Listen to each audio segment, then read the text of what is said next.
Hello दोस्तों, स्वागत है फिर से एक नई वीडियो के साथ। तो आपको बता दें दोस्तों, कल की जो वीडियो डली थी वो सिंटैक्स डली थी और मैंने आपको बताया था कि सिंटैक्स का चैप्टर काफ़ी बड़ा है और सभी रूल समझना आपके लिए बहुत ही उपयोगी है। इसमें मैं आपको बता दूं कि अगर आपको सिंटैक्स अच्छे तरीके से समझ में आ जाता है तो आपके लिए कंपटीशन, यूपी बोर्ड और इंग्लिश ग्रामर में काफ़ी हेल्पफुल रहेगा, क्योंकि आप समझ सकते हो ये एक बेस की तरह होता है। अगर आपको ये अच्छे से क्लियरली आ जाएगा तो कभी भी आपकी ग्रामर में छोटी मोटी गलतियां या बड़ी गलतियां कभी नहीं देखने को मिलेंगी और आपको कंपटीशन में तो बहुत ज़्यादा हेल्प मिलेगी। तो दोस्तों, कल हमने 3 रूल्स के आगे नहीं बताया था, आज लेकिन हम आपको काफ़ी रूल बताएंगे। तो हम चलिए आगे चलते हैं, 4th रूल से स्टार्ट करते हैं, किस प्रकार से यूज़ करना है उसको। सेंटेंस आ जाता है तो कैसे समझना है। तो चलिए दोस्तों, हम आपको समझाते हैं, वीडियो स्किप नहीं करना। और अगर कोई स्टूडेंट्स या दोस्त मेरा नया कोई मेरे चैनल से जुड़ा हो तो प्लीज़ चैनल को पहले सब्सक्राइब कर देना, लाइक कर देना, शेयर कर देना और बेल आइकन ओपन कर लेना, जिससे कि ऐसी ही इंटरेस्टिंग वीडियो और टेकफुल वीडियो टीचिंग से रिलेटेड मैं आपको हमेशा देता रहूं और सबसे पहले आपके पास पहुंचती रहे। तो चलिए दोस्तों, आगे बताते हैं हम। आपको बता दें, नीड नॉट और डेयर नॉट का यूज कैसे होता है सेंटेंस में। देखिए, नीड नॉट आवश्यकता, डेयर नॉट साहस। ठीक है, नॉट हटा दीजिए, डेयर नीड मीन आवश्यकता होती है, डेयर मीन साहस होता है। ये दोनों मॉडल ऑक्सिलरी वर्ब के अंतर्गत आते हैं। अब आपको सेंटेंस में किस प्रकार से इसका यूज करना है अगर ये नेगेटिव आ जाते हैं। देखना दोस्तों, सिंगुलर सब्जेक्ट रहेगा, अब ये प्लूरल हेल्पिंग वर्ब कहलाएगी। She need not go there, सीधे सीधे समझना है। नीड लगा हुआ है, सिंगुलर सब्जेक्ट आ जाएगा, नीड आ जाता है, नेगेटिव होगा, तो ये सेंटेंस बिल्कुल सही कर देना आप लोग, बिल्कुल क्लियरली। दूसरा, अगर आप सिंगुलर सब्जेक्ट दे रहे हो और नीड के साथ एस लगा के फिर नॉट लगा रहे हो तो वो सेंटेंस सीधा सीधा गलती हो जाएगा। तो आपको इसमें केवल इतना ध्यान रखना है कि अगर सेंटेंस में नीड या डेयर नेगेटिव में आ जाता है तो आपको उसके साथ एस नहीं जोड़ना है। आपको नीड नॉट डायरेक्ट मीनिंग लिखकर और सेंटेंस को आगे बढ़ा देना है, सेंटेंस एकदम सही निकलेगा। ठीक है दोस्तों, अगला आपको बता दें रूल नंबर 5, वही डेयर और नीड नॉट के साथ टू नहीं लगता है, ध्यान रखना हमेशा। आप डेयर ऐसे आपने लिख दिया sentence, dare he dare not to come here, जैसे एग्जांपल नीचे दिया मैं आपको बताऊंगा, तो उसके साथ आपको टू नहीं लगाना है अगर वाक्य नेगेटिव में है और डेयर या नीड दिया गया है। कब लगाना है चलिए अब वो बताते हैं हम आपको। रूल नंबर 6 में देखिए आप, डेयर एस, अगर डेयर में एस आ गया, अभी ये प्लूरल हेल्पिंग वर्ब चल रही थी क्योंकि इसमें एस नहीं लगा था। अगर जब एस लग जाएगा तो वो सिंगुलर हेल्पिंग वर्ब हो जाएगी, जैसे कि dares she needs to come here. अब ध्यान रखना, नीड्स में मैंने एस लगा दिए तो ये सिंगुलर हेल्पिंग वर्ब हो गई है। अब इसके साथ आप टू लगा सकते हो, अगर इसके साथ आप टू नहीं लगाओगे तो ये गलत हो जाएगा। तो इसलिए ध्यान रखना, अब सिंगुलर हेल्पिंग वर्ब रहेगी और एस आप जोड़ दोगे चाहे डेयर्स में चाहे नीड में, तो हमेशा ध्यान रखना उसके साथ टू कंपलसरी हो जाएगा, जैसे सी नीड्स टू कम हियर। इस तरीके से आप कर सकते हो और आपको देखने को भी मिलता है ग्रामर में, काफी इंटरेस्टिंग है स्पीकिंग, हर तरीके से आपको ये यूजफुल रहेगा आपके लिए। चलिए दोस्तों, अगला समझते हैं रूल नंबर 7। देखिए, विस वर्ड मैंने शॉर्ट में लिखा है, आपको ट्रिक बेस पे समझा रहा हूं। विस वर्ड, विस वर्ड का मतलब जानते हो, इच्छा पूर्ति वाले जो शब्द होते हैं, जिसको ऑप्टिक सेंटेंस के अंतर्गत इच्छा पूर्ति वाले, आई विश। तो इन सेंटेंसों में हमेशा प्लूरल मतलब बहुवचन वाली हेल्पिंग वर्ब क्यों लगती है। देखिए, इसमें दिया गया है आई विश मनीष, ठीक है ना, I wish Manish were my wife, ठीक है ना, वह इच्छा करता है कि मनीष मेरा वाइफ के रूप में होता, ठीक है ना। सेंटेंस ऐसा ही था एग्जाम्पल में, तो मैं आपको बता रहा हूं, तो वो एक इच्छा प्रकट कर रहा है। तो यहाँ देखना, आप जो मैं समझाना चाह रहा हूँ वो देखना फ्रेंड्स, यहाँ प्लूरल सब्जेक्ट हुआ और यहाँ मनीष हो गया, तो ये दोनों डबल सब्जेक्ट हो चुकी हैं, तो इसमें हमेशा वर लगेगा, याद रख लेना। आई विश, जैसे I wish Rohan Rohan are my best friend, तो इस तरीके से आई सब्जेक्ट में आगे दिया गया हो और आप किसी नाम की भी तुलना कर रहे हो तो हमेशा ध्यान रखना उसमें प्लूरल हेल्पिंग वर्ब ही आती है, इस बात को आप अवश्य ध्यान रखना। इस तरीके से इसमें आप अब अगला एग्जांपल देखो, इफ ही वर, देखना, if he were my boss he would suspend me, यदि मेरा बॉस मुझे सस्पेंड कर देता है, तो देखिए एक तो सब्जेक्ट हो गया सिंगुलर, इसके बाद मैंने वर लगा दिया। तो मैंने आपको पहले ही बता दिया है कि आपको प्लूरल हेल्पिंग वर्ब कब यूज करना है, जब विशफुली वर्ड हो किसी रिलेटिव, या इफ दिया गया हो, विश दिया गया हो, विश के काफी सारे वर्ड होते हैं विशफुली वाले वर्ड। तो इस तरीके के अगर वर्ड आपके सामने आते हो, आपको लगे कि इच्छा पूर्ति वाले वर्ड यूज हो रहे हैं, तो हमेशा आप उसमें प्लूरल हेल्पिंग वर्ब का यूज करना, एकदम सेंटेंस सही जाएगा। इसके बाद हम आपको बता दें दोस्तों कि रूल नंबर 8 में, देखिए रूल नंबर 8 में बता रहे ऑप्टेड सेंटेंस में प्लूरल के साथ सिंगुलर वर्ब क्यों लगती है। देखिए, इसमें डबल नेम, मैंने सीधा सीधा आंसर दे दिया डबल नेम। जब भी आप सेंटेंस में किसी दो दोस्तों को, जैसे आपने बोला रोहन और सोहन मेरे साथ हैं, हमेशा डबल नेम, जब भी दो व्यक्तियों के नाम एक साथ बात करें टेंस में, वो सेंटेंस हमेशा प्लूरल हो जाता है। तो आप हमेशा उसमें प्लूरल हेल्पिंग वर्ब का यूज करना।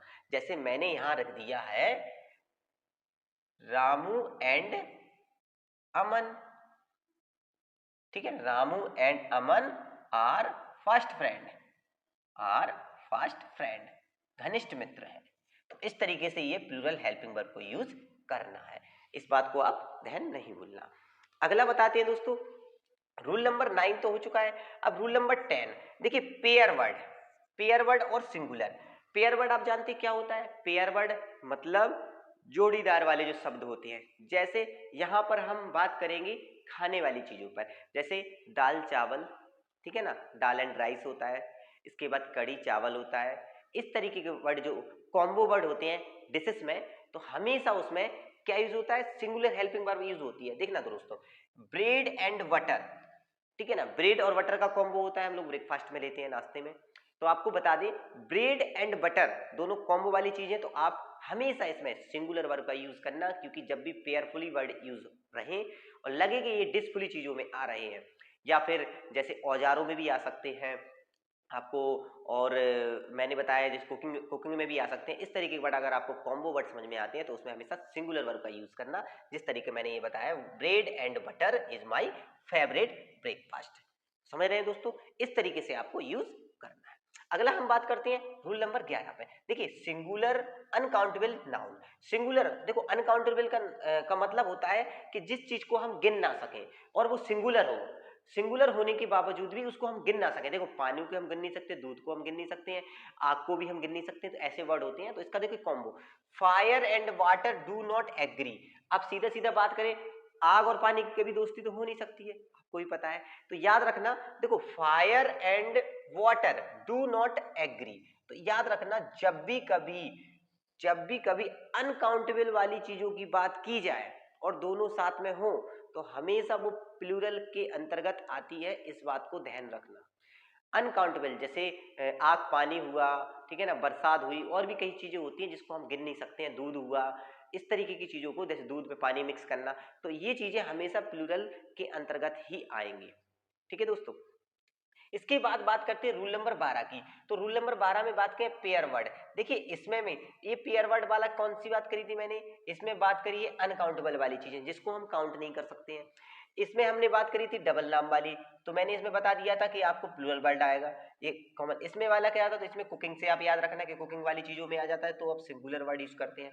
इस बात को मैं दोबारा आपको एग्जाम्पल बताऊंगा लास्ट में वीडियो के, तो आप वीडियो स्किप नहीं करना, पूरा देखना, मैं आपको क्लियरली समझा दूंगा। आप पहले ये समझिए रूल नंबर वाला को।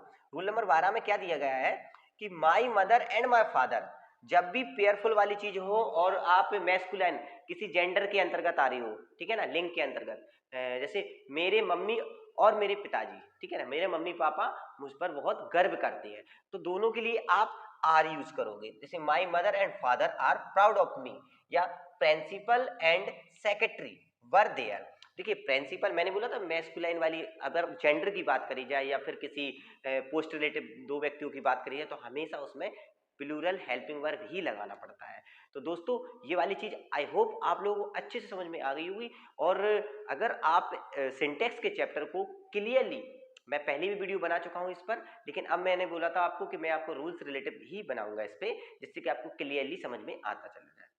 दोस्तों, ये वाला चैप्टर आप अच्छे से देख लेना वीडियो को, ठीक है ना। अगर कोई स्टूडेंट नया है तो आप दोबारा से देख लेना इसको, जिससे कि आपके माइंड में अच्छे से बैठ जाए और दोबारा इन फ्यूचर में कभी भी आपको इंग्लिश में कोई प्रॉब्लम्स के सामना ना करना पड़े, क्योंकि ये छोटी छोटी गलती ही हमें आगे चल के बहुत ही ज़्यादा क्रिटिकल प्रॉब्लम उत्पन्न कर देती हैं और बहुत ज़्यादा प्रॉब्लम का सामना करना पड़ता है। तो आपको एक बार मैं फिर से वीडियो को एक छोटे से हिंट के तौर में सभी को समझा दे रहा हूँ। देखिए, पहला नीड नॉट्स और डेयर नॉट, अगर नेगेटिव आता है तो याद रखना एस नहीं लगाना उसमें। अगर डेयर नॉट या नीड नॉट्स आ जाता है तो उसमें अपने मन से टू अगर लगा हुआ है, उसमें एरर पूछा गया तो टू हटा देना। अगर डेयर्स आता है और नेगेटिव नहीं है तो आप उसमें सिंपल बनाना है तो उसमें एस जोड़ के टू अवश्य लगाना। तीसरा, विशेष वर्ड में क्या होता है, अगर डबल सब्जेक्ट एक साथ आ जाता है तो हमेशा वो प्लूरल कहलाएगा। इसके बाद ऑप्टिक टेंस में अगर प्लूरल के साथ आ जाता है तो याद रखना डबल ऑप्टिक में प्लूरल के साथ सिंगुलर वर्ड यूज होता है। विशेष वर्ड जितने भी होते हैं उसमें हमेशा ध्यान रखना सिंगुलर वर्ड का यूज होता है। इसके बाद डबल नेम में हमेशा प्लूरल हेल्पिंग वर्ड लगती है। इसके बाद पेयरफुल वर्ड होते हैं, अगर खाने वाले हैं तो उसमें हमेशा सिंगुलर वर्ब यूज होगी, या फिर खाने वाली चीज हो या फिर औजारों से रिलेटेड हो, लेकिन काउंटेबल दोनों संबंध वाली चीजें हो, जैसे ब्रेड बटर होता है, कड़ी राइस एंड पल्स होती है, मतलब दाल चावल वगैरह होते हैं। और अनकाउंटेबल चीजों में हमेशा प्लूरल लगता है, जैसे आग पानी को। एक एग्जाम्पल आप माइंड में सेव कर लेना, कभी नहीं भूलोगे। इसके बाद पेयरफुल, अगर मैस्कुलाइन जेंडर की बात करी जाए तो हमेशा बहुवचन आता है। दोस्तों इस तरीके से आज का चैप्टर आपके लिए आई होप बहुत ही इंटरेस्टिंग रहा हो, और इसके बकाया रूल जो हमारे इसमें 12 हो चुके हैं, और 12 के बाद हम लोग आगे बात करेंगे। तो कल फिर से मिलते हैं इसी वीडियो के आगे कि आपको किस तरीके से आगे की वीडियो बताना है। तो उस पर कल आपको वीडियो अपलोड करेंगे हम लोग, और कल उसके बारे में आपको बताया जाएगा कि किस प्रकार से आपको 12 रूल्स, जो 12 टेंस के आगे जो रूल्स होते हैं इसके आगे क्या दिया गया है, वो भी आपके लिए सीखना बहुत ही जरूरी है। आई होप कि ये चैप्टर आपको बड़ा हो सकता है। हाँ दोस्तों, तो आपको आई होप आपको समझ में आ गया हो 12 रूल्स, यहाँ तक पेयरफुल वाली चीज़ें हैं।